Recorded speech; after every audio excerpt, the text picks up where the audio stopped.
A história do livro de Jonas é uma história de muitas fugas, a partir dos personagens. Há a história de um povo, e o povo que protagoniza ali, que dá uma nacionalidade para o profeta, é um povo cuja história tem como ponto inicial uma fuga. A fuga do lugar do cativeiro, da falta de propósito, dos empecilhos da falta de liberdade. A fuga que chamamos de êxodo, a fuga liderada por Deus numa ação poderosa que tira o seu povo de um lugar onde ele não deveria estar para o lugar do seu propósito. Uma fuga do pecado, uma fuga da injustiça, uma fuga do nada para um encontro real com Deus. Mas é a história também de um outro povo, cujo objetivo de Deus é salvá-lo ali. Um povo que foge cada vez mergulhado mais no pecado, na injustiça, na falta de propósito. Deus age em favor de um povo que está fugindo, os ninivitas.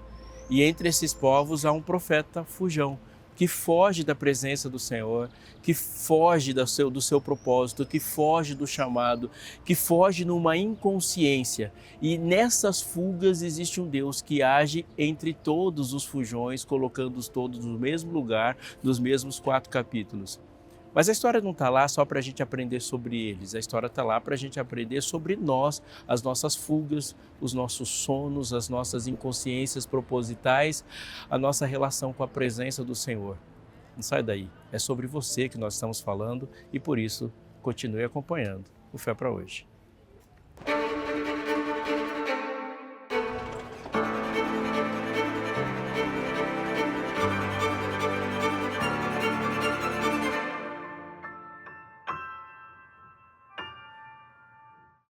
Estamos de volta. Eu tenho um recado para você que acompanha o Fé para Hoje e tem sido abençoado com esses conteúdos aqui. Saiba que a gente faz isso com muita dedicação e é de todo o coração, pensando no que vai acontecer com você e temos certeza que Deus conduz. Mas eu quero te dar uma dica, um recado talvez. Todos esses conteúdos estão no YouTube e se você quiser, você pode vê-los também em outros horários. Às vezes as pessoas me procuram e falam que não conseguem assistir no horário que o programa passou, mas você pode assisti-lo lá no nosso canal no YouTube. Lá no YouTube tem a página do Fé para Hoje, você procura lá, é facinho de achar. Se você se inscrever e ativar as notificações, você vai receber isso aí. Toda vez que tiver um conteúdo novo, você é notificado, isso é muito bom. Você pode escolher, conforme eu disse, qualquer horário para assistir. O Instagram também existe com o Fé para Hoje, sim. Nós estamos no Instagram, tem muita coisinha legal lá para você, para no seu dia a dia servir de inspiração. Vai lá, segue a gente no Instagram, você está vendo aqui os endereços e isso pode te abençoar muito e você pode espalhar isso para todo mundo porque vai abençoar outras pessoas também. Faça isso hoje.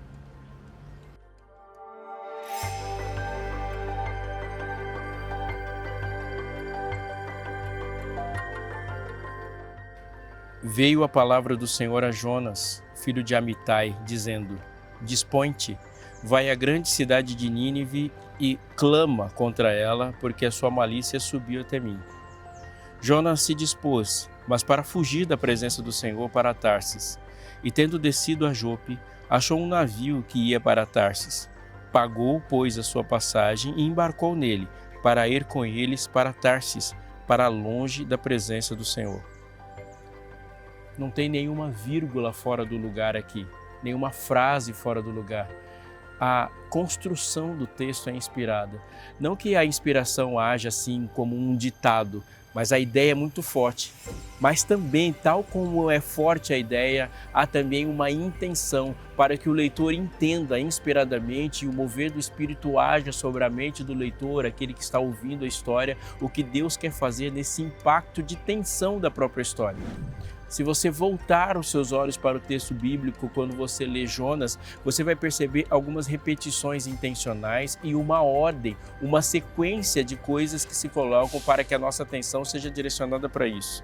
Perceba, no verso 3, a palavra Tarsis é citada 3 vezes no mesmo texto. Além de começar o texto dizendo, fugiu, se dispôs, mas para fugir da presença do Senhor, e termina dizendo de novo a mesma frase, para longe da presença do Senhor. O que nos chama a atenção para algumas coisas. Jonas não está fugindo para Tarsis antes de fugir da presença do Senhor. E a ênfase no texto é muito forte. Jonas não está fugindo para um lugar, ele está fugindo de uma pessoa.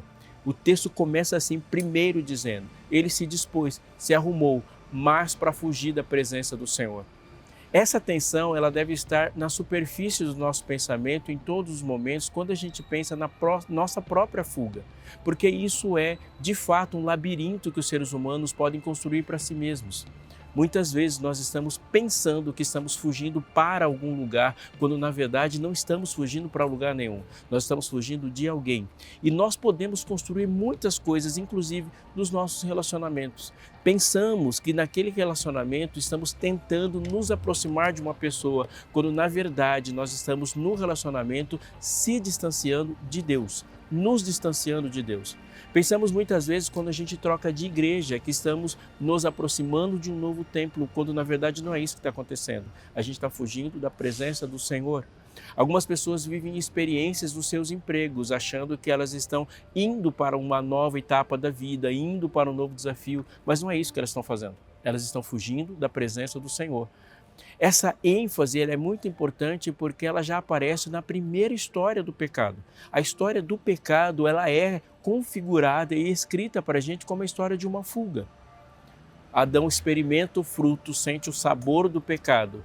Ele e a sua esposa, representando a humanidade toda ali, o primeiro casal, eles fogem e correm jardim adentro, fugindo de uma voz, fugindo da presença do Senhor. E a primeira pergunta que Jesus faz na Bíblia, quando a história da salvação começa a ser configurada, é uma pergunta muito importante na sua própria construção. Adão, onde estás? E a resposta deste homem para Deus com o onde estás é: eu ouvi a sua voz e senti medo. E agora ele foge da presença do Senhor. Há um filho que nós gostamos de chamar ele de pródigo, que ele foge, ele não quer saber de ficar perto do pai, mas essa fuga ela é precedida com outras duas histórias, como a história de uma ovelha também que se desgarrou e saiu de perto. Não importa para onde esse filho está indo, o que importa é de onde esse filho está vindo ou de quem ele está querendo fugir. Há uma pergunta aqui: as nossas fugas muitas vezes são configuradas como fuga para lugares, quando Deus fala, você está fugindo da minha presença. Mas há algo importante aqui também sobre o significado da presença, porque o Deus da Bíblia, o Deus real, ele tem uma característica que se destaca e faz dele um ser diferente e absolutamente santo, como totalmente separado de tudo que existe. Deus é onipresente e nós podemos entender por essa expressão, a onipresença, que ele tem o poder de fazer manifestar a sua presença em todos os lugares. Aqui há uma boa explicação necessária para isso. Deus é trino e Deus habita os céus, como ele pode habitar a terra, como ele pode habitar em qualquer lugar. Nós sabemos que Jesus hoje está no trono, mas o trono é o lugar da sua autoridade, é o lugar de onde ele emana poder e controla todo o universo.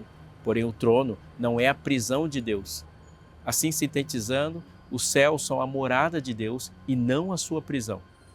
Como sabemos que o Espírito Santo está na terra, agindo nos nossos corações, habitando nesses templos do Espírito Santo que são os nossos corpos.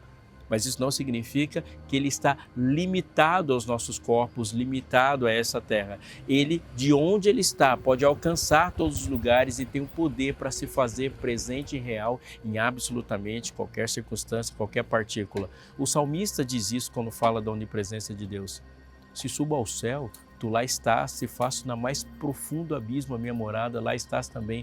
Não há nenhum lugar, em nenhum ponto do universo onde esse Deus não alcance com a sua presença. Então, esse atributo incomunicável de Deus, ou seja, um atributo que só ele pode ter, ele é um atributo real. Sendo assim, o que significa um homem hebreu, profeta, e o nosso julgamento sobre ele é que ele conhecia muito as características desse Deus a quem ele serve? Fugir da presença de Deus. Nós sabemos por obviedade que esse Deus que Jonas se dispõe a fugir dele, ele é o Deus que está no barco, que está na tempestade, que está no mar, que está com ele.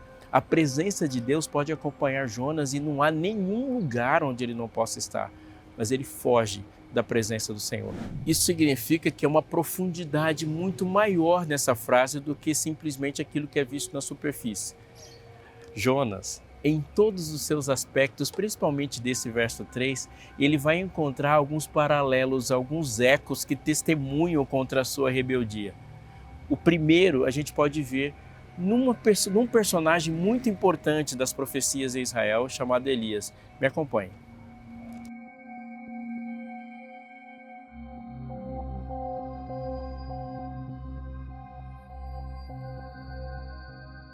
Primeiro livro dos Reis, capítulo 17, verso 1, diz assim: Então Elias, o tesbita, dos moradores de Gileade, disse a Acabe: Tão certo como vive o Senhor, Deus de Israel, perante cuja face estou, nem orvalho nem chuva haverá nestes anos, segundo a minha palavra. Dois profetas.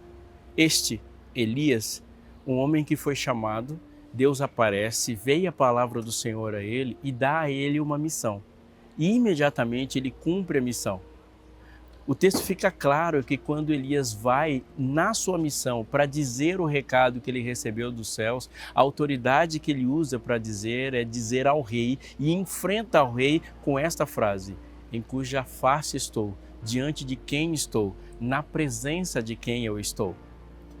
Portanto, a presença não significa só que ele está no alcance de Deus ou que ele e Deus estiveram em algum momento no mesmo lugar, mas tem a ver com uma disposição de ambos. Eu estou diante de Deus para te dizer isso. Isso significa que Elias está, primeiro, ele está obedecendo. Assim que ele recebe uma ordem, ele não vai dizer que ele vai dizer as suas próprias palavras, mas ele diz: eu tive um encontro com Deus, ele me deu essas palavras, eu não estou falando para você sobre as vozes da minha cabeça. Não, muito pelo contrário, eu estou diante da face de alguém. E estar diante da face de alguém tão importante, soberano, justo e santo como Deus, e não ter morrido, significa que eu não venho em qualquer missão, eu venho em nome de alguém. Estar diante da face, nessa perspectiva de Elias, é dizer: primeiro estou obedecendo, estou diante de alguém e não morri estar diante de alguém. Isso envolve a santidade da missão e envolve estar falando para alguém e dar seriedade para esta mensagem.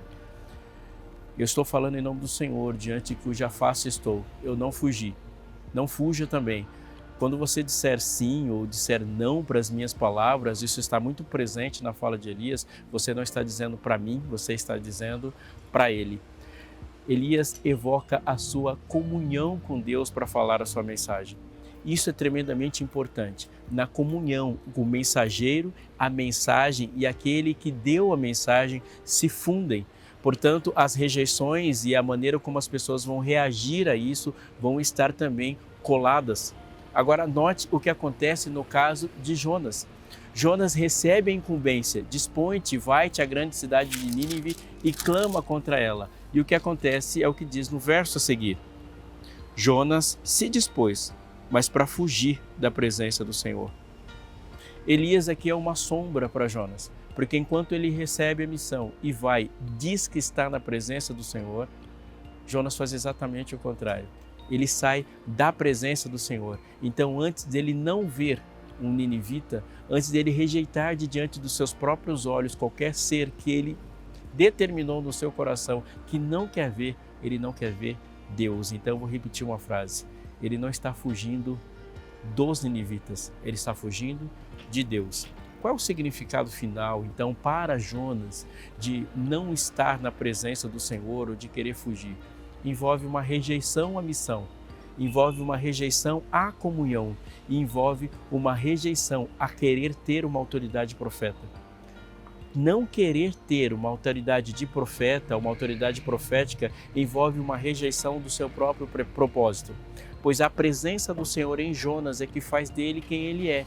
E no momento em que ele sai, ele não vai somente para um barco que fica à deriva. A sua própria personalidade, vontade e propósito estão à deriva quando ele está fora da presença do Senhor.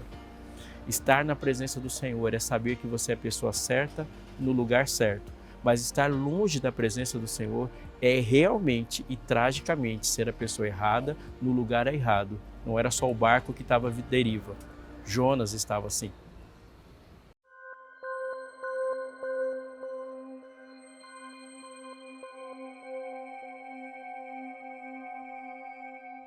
No final do livro de Romanos, depois de uma tese extraordinária sobre justiça pela fé, a realidade do pecado e da salvação, Paulo expõe alguns porquês, e um deles, muito importante, que dá sentido para muitas frases da epístola, se não para a epístola toda, é o objetivo que Paulo tem. Ele está planejando uma viagem longa para um lugar em especial. No finalzinho, capítulo 15 do livro de Romanos, a partir do verso 22, diz assim: essa foi a razão porque também muitas vezes me senti impelido a visitar-vos.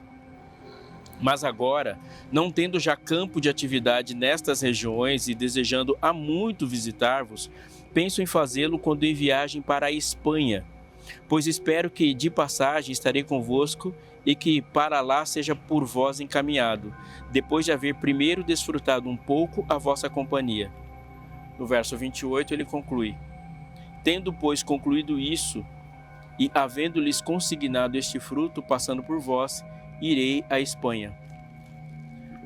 Tendo um mapa na cabeça, a gente vai ver o norte da África banhado pelo mar Mediterrâneo, assim como o sul da Europa. A gente imagina ali a região palestina, um pouco acima do Mar Vermelho, e o fim do mundo em relação à direção oeste, nós vamos ver a Península Ibérica, ou seja, Portugal e Espanha. Mas pensando neste momento em que Paulo fala, como também o momento em que Jonas vive, não há divisão política como pensamos hoje. Então, o último lugar do mundo, literalmente o fim do mundo, para quem está indo na direção leste-oeste na Europa, é a Península Ibérica, Espanha.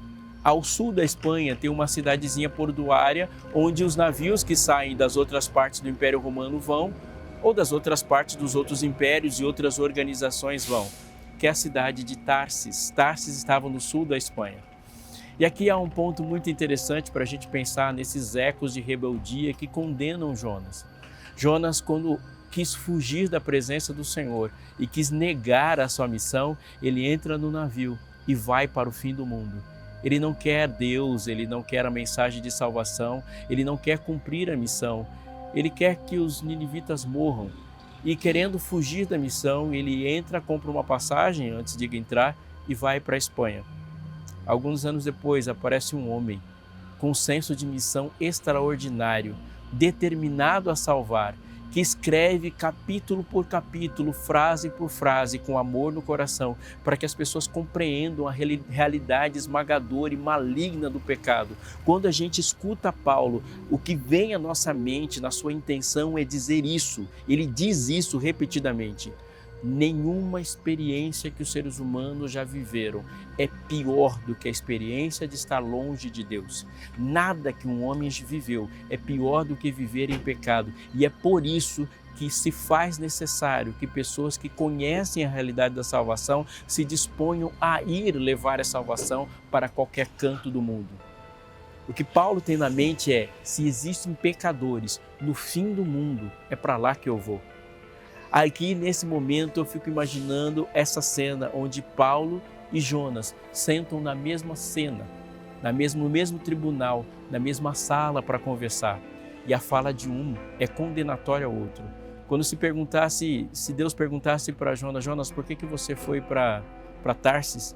Qual é o seu objetivo entrar num navio para ir para Tarsis? Ele teria de confessar: eu fui para Tarsis porque eu queria ir para o fim do mundo, onde não tivesse ninguém para que eu pudesse salvar. Eu queria ir para o lugar mais longe possível daqueles que Deus mandou para eu falar da salvação. E você, Paulo, você já pegou um navio para ir para Espanha? Ele: sim, eu fui nessa mesma direção. Por que você foi? Porque eu queria ir buscar um pecador onde quer que ele se encontrasse. E se tivesse um pecador no fim do mundo, é para lá que eu iria. E Paulo poderia dizer que neste caminho e nessa sua empreitada, nos desejos que ele tinha de fugir para buscar, para salvar, fugir daqueles que queriam matá-lo e sem desistir da sua vontade, da sua missão de salvar, ele enfrentou tempestades, ele caiu na água, ele enfrentou a morte, ele viu um barco chacoalhar, mas mesmo assim ele não desistiu da missão e foi para lá. Paulo e Jonas sentam lado a lado e nos colocam no meio quando falamos das nossas fugas e das nossas intenções. Muitas vezes nós podemos estar iludidos pensando que estamos caminhando na mesma direção, mas muitas vezes essa mesma pessoa, nos mesmos barcos, indo para o mesmo destino, nas Espanhas da vida, na Tarsis da vida, podemos estar ali nos barcos enfrentando tempestades, mas as tempestades, a missão e a direção são muito diferentes nas intenções do coração. Muitas pessoas hoje vivem tempestades na vida exatamente porque estão fugindo da missão, enquanto outras estão enfrentando tempestades da vida por estarem cumprindo a missão. Algumas pessoas estão indo hoje para o fim do mundo das suas vidas e para muitas pessoas essa agrura, esse desespero, essa dor é exatamente por elas estarem em fuga, enquanto outras é porque estão obedecendo. E podemos nos iludir porque elas estão no mesmo vagão, no mesmo barco, até que Deus nos acorda com as páginas da Bíblia e diz: destino é mais do que geografia. O destino é o propósito do coração e aceitar aquilo que Deus falou, que a gente deve ir onde Ele mandar.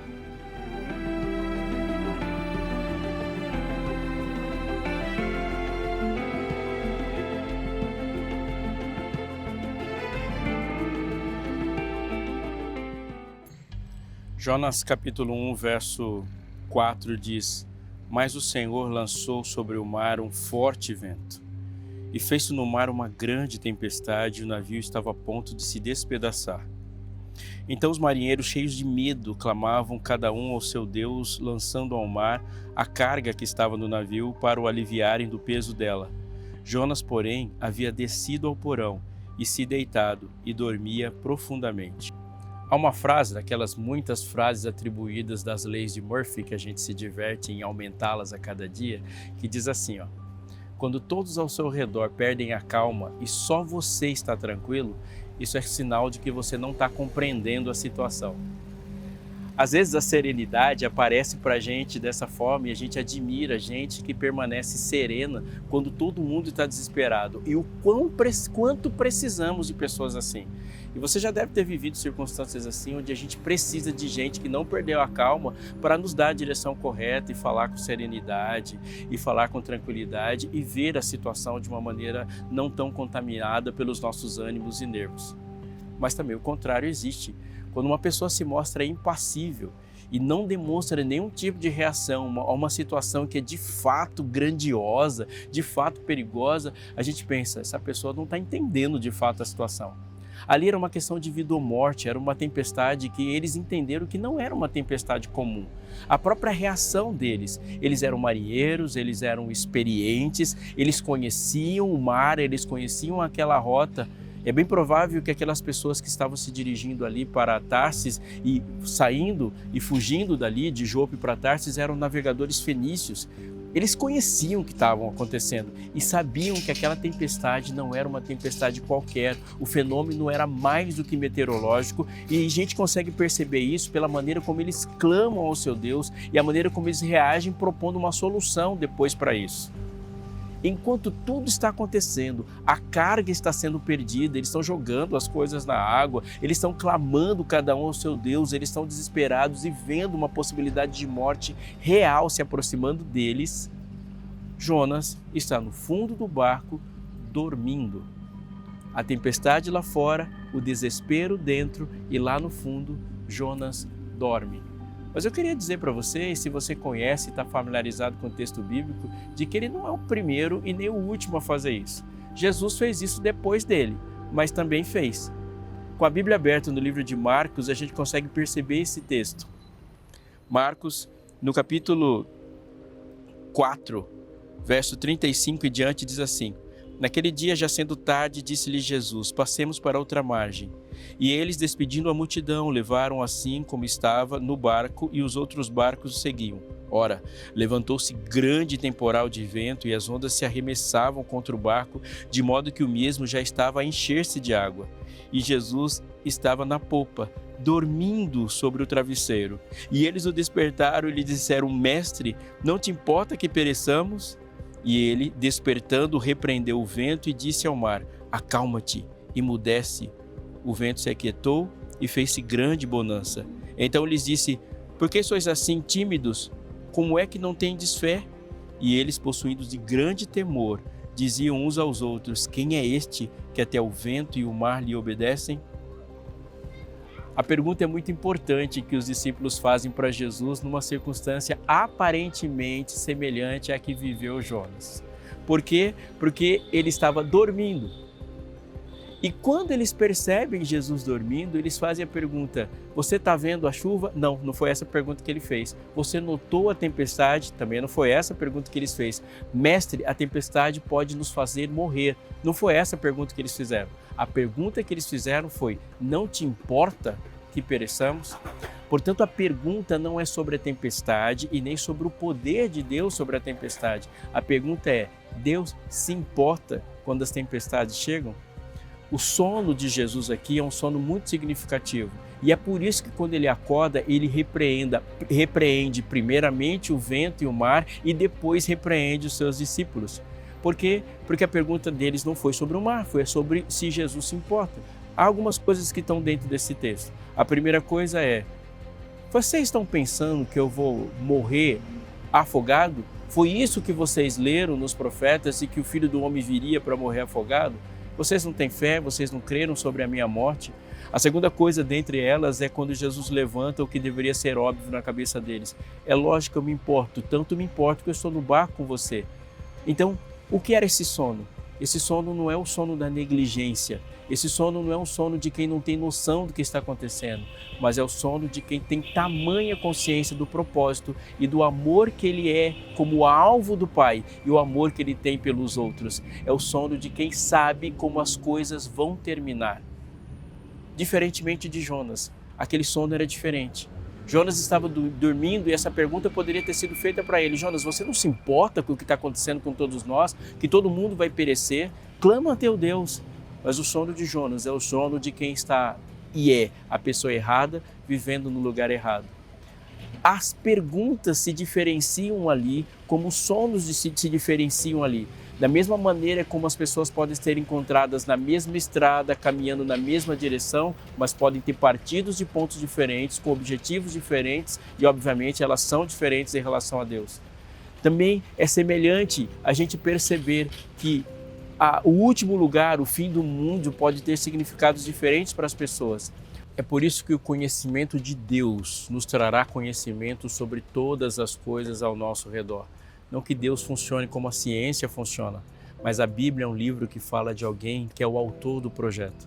Quando nos aproximamos do conhecimento de Deus e sabemos mais sobre Ele, nós identificamos os nossos rumos, as nossas fugas, os nossos retornos, o nosso sono, a negligência ou a tranquilidade.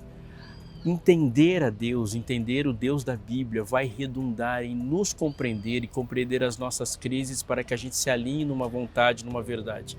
Eu poderia dizer uma porção de frases, mas eu quero colocar uma que creio ser a mais importante neste momento. Jonas foi para Nínive para que os ninivitas vissem o que eles não estavam vendo sozinhos. Note esse guia de estudos. Ele é um dos muitos que nós temos. A Procura da Verdade, ele tem uma abordagem sobre o Deus da Bíblia, o Deus real, o Deus do dia a dia. Ele chega até a sua casa de forma gratuita, mas essa não é a maior motivação para você ter. Essa é a motivação para você se encorajar a saber que você não vai ter nenhum custo com ela. Mas o maior encorajamento que eu falo para você ter é para você se aprofundar no conhecimento do Deus da verdade, para que Ele fale quem Ele é e nas frases de Deus, ao falar quem Ele é, Ele diga para você quem você é, o que você está fazendo, que direção está indo e qual é a razão do seu sono, para que você possa dormir tranquilamente sem ser negligente e sim uma pessoa confiante do Deus que diz para você para onde Ele está te guiando. Fuja para Deus.